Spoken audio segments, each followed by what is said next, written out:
Hey everyone, I'm John with Roadkill Incorporated. So I just dug up some long-forgotten Commodore 64 music, something that hasn't been heard in 40 years. And the story of how I found it is a crazy trip through retro computing history, personal nostalgia, and modern technology. It goes back to episode number 2 of my series, Retro Resale, when I bought out a whole user group worth of Commodore material from a guy in Chicago. Everyone in the group gave this guy their equipment as they dropped out, so eventually he had all the retro gear of dozens of people, and there were giant bins full of the group's documents and records and folders from A to Z. A whole folder for every letter, and some of them are 3 inches thick because they have software and hardware and everything imaginable in there. Now and then I just flip through a folder in amazement. Maybe I should make a video going through it all one page at a time. I don't know. But this particular folder stuck out to me. It's cutouts of programs from ancient computer magazines, and a memory hit me like a brick. When I was about 10 years old and I'd get these computer magazines like Run and Family Computing and K-Power, they had programs you'd type in, some of them pages and pages long, and I rarely got through the big ones, honestly, because it was all numbers and it took forever, and I had a Commodore 64 with no numeric keypad, so typing numbers was harder.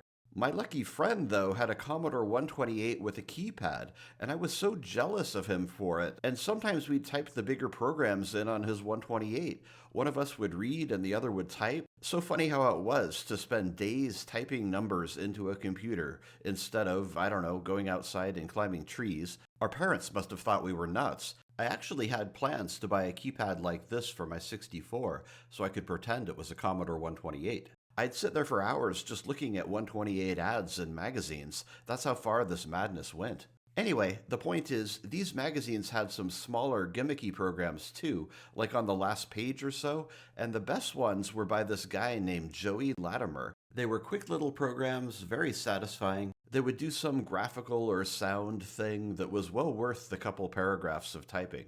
So back to the folders, I opened this folder and look at this. Someone cut out all these little programs from the back of the magazines, and half of them are Joey's. I furiously looked through them all because I very distinctly remembered one I loved called Tone Generator.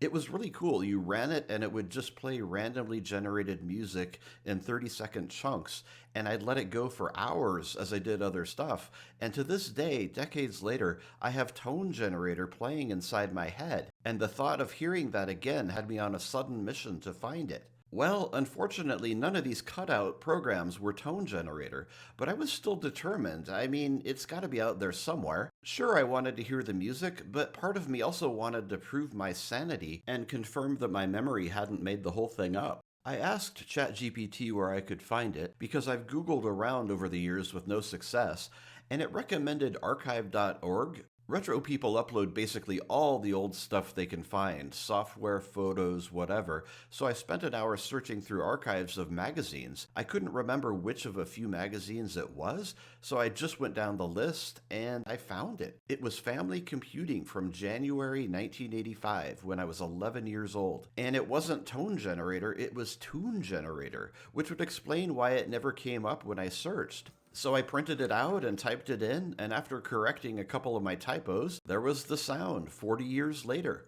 Honestly, I was shocked how far off it was from what I remembered. It was still interesting, but not the same. It was more upbeat and kind of dissonant and annoyingly out of tune. So I started to wonder, can I fix this up somehow? Can I turn Tune Generator into Tone Generator? So I record a few minutes of it on my phone, I text it to myself, and I have an idea. I ask ChatGPT, can Logic Pro convert an audio file to MIDI data? And it turns out it can. For those who don't know, MIDI stands for Musical Instrument Digital Interface, and it's basically a player piano roll for electronic music. It's the data that tells you what the notes are, but there are no sounds attached. So in a tool like Logic Pro, you can assign any sound you want to a MIDI file and make it sound different or change the key or the tempo or whatever. What if I could extract the MIDI data and play it with a different instrument and get higher quality modern sound? I follow GPT's instructions and use a tool called Flex Pitch.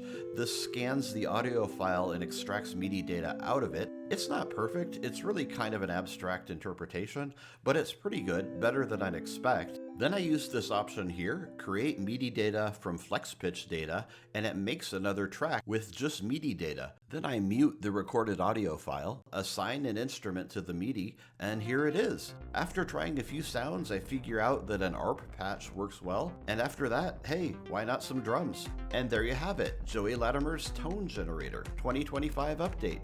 So that's cool, but how much further can I go? I randomly looked at my tune generator printouts and realized there's a Commodore VIC-20 version. Wouldn't that be interesting? I'm super curious because the VIC-20 had different sound hardware. Conceivably, it could be a totally different experience. It's an older computer, so it's probably even more primitive, but who knows? The cool thing about sound is the age of the technology is irrelevant. If it sounds interesting, that's all that matters. And now that I'm thinking about it, I just unpacked this giant Commodore lot for a future video.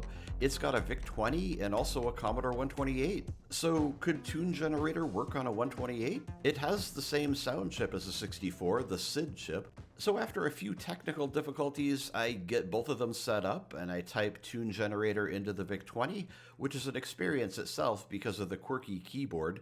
Early VIC-20s use leftover Commodore PET keyboards. You can tell if you have one of those because of the retro font and the wobbly feel and the squeaky sound. I saved the file to this modern device that reads and writes to SD cards. It's pretty cool. It looks like a super tiny version of a Commodore 1541 disk drive. And now I'll run it, so here's the moment of truth. Wow, the good news is it works, and it certainly sounds different, but it's very simple. With the VIC-20's limited sound, you don't really have chords. And now for the 128, I've got the 64 version saved to SD, so all I have to do is load it up. I would guess we'll get an error, but wow, it plays. It just works, and it sounds similar yet different than the 64 version. I wonder why it would sound different. The SID is an analog chip, so technically they vary, and there are randomized elements in the code, so computer to computer, maybe you get different sound. Okay, and one last thing, I'm saving the best for last. Can ChatGPT rewrite Tune Generator? Can it modernize it? I'll paste it in and I'll ask it to make the sound more techno-ish and less dissonant. It seems to understand the code and rewrite it. Pretty funny too, it renamed it Techno Generator. It says to produce a techno sound, you can modify the data values to ensure the frequencies and modulation used align better with the techno style. I'll take its word for it. So I'll copy this over to the 64 and see what it sounds like. Well, happy it works first of all. It's not what I would call techno, but it's certainly different. But anyway, wow, success all around, I'm surprised. I'm super happy to bring Tune Generator back from the dead and even try to push it forward toward the future. That's what I love about retro, not necessarily reliving the past, but creating a brand new modern take. There's so many great examples of this, like this guy who goes by GoTo80. He created DubCRT, which is a modern Commodore 64 cartridge. He programmed his own sequencer and used it to create a bunch of songs along with a graphical experience.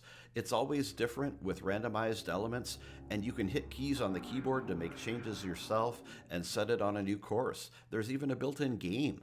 Think of how amazing that is. DubCRT is running on a 40-year-old quote-unquote obsolete computer, but it's new software, new music, and best of all, a new idea of how music can be presented. Really, if anything, it's the future, not the past.